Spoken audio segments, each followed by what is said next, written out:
In recruitment, we get to have incredible conversations with candidates, job seekers from all walks of life, all backgrounds, all ages, whether they're looking for their first job or their 10th job. And it does give great insight into how some of the top talent go about defining and working out their career. But at the same time, we chat to a lot of people who are struggling to get their first job or struggling to get out of a job they're not enjoying or not learning from.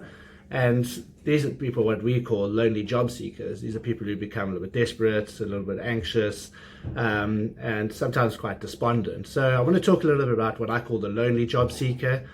And let's be honest, looking for a job is a lonely experience. It's a difficult experience. It's tough. At most times in life, you're supposed to appear confident and positive and always acting like you've got your ducks in a row and you know what you want in your career. But on the inside, it's actually very difficult. It's a learning experience. Applying to jobs is daunting. It actually takes a tremendous amount of hard work to go through a recruitment process.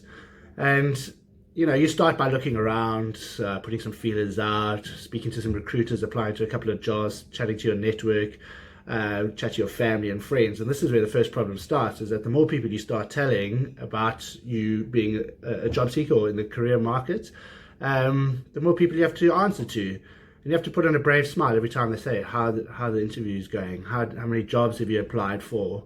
And you might have gone for 1, 10, 20, 100 applications. You've gone for a couple of interviews, second round, you've been rejected. And you have to put on a brave smile and say, you're not making any progress, or you mumble a reply, but on the inside, it's tough and it's lonely.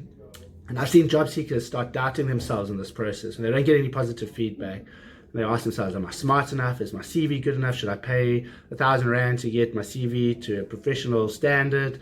Do I have the right qualifications? I spent years and a lot of money on getting these skills and qualifications, and maybe they're meaningless. Do I need to reinvent myself? I see a lot of 40-year-olds, 50-year-olds going back to varsity even to try upskill themselves. And even when you get interviews and you get rejected at second and third rounds, you get feedback like you're not the right fit or culturally you don't align with our company. And, that's vague and actually quite upsetting if you think the interview went well.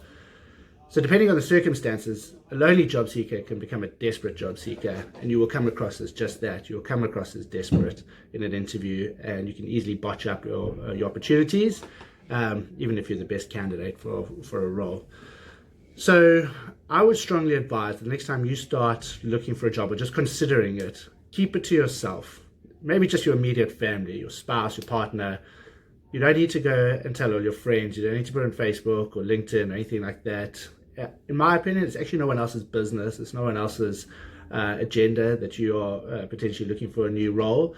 And the fewer people you tell, the fewer people you have to account to. In a much more simplistic way, I remember taking my driver's license test as an 18-year-old. I think the only people who knew were my mom and my dad.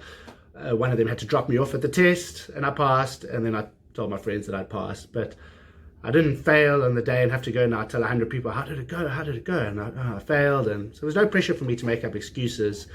In a similar line, looking for jobs, the fewer people that know, if you do fail a couple of interviews or if you don't get what you're after, you don't have to go explaining to yourself, explaining to your friends and family, it didn't go very well, or I thought I was the best candidate and the feedback was bad, or the recruiter didn't get back to me, or the client or the company didn't get back to me.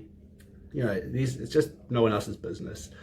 And also, when fewer people know, it helps you stay focused and more determined, and I think you'll have a better chance. And it is a tough market out there. Job seekers are no longer competing against a handful of candidates, but often thousands of applications for the same post. So try not to worry. You're not alone in the world of lonely job seekers, but just keep it to yourself and always stay positive.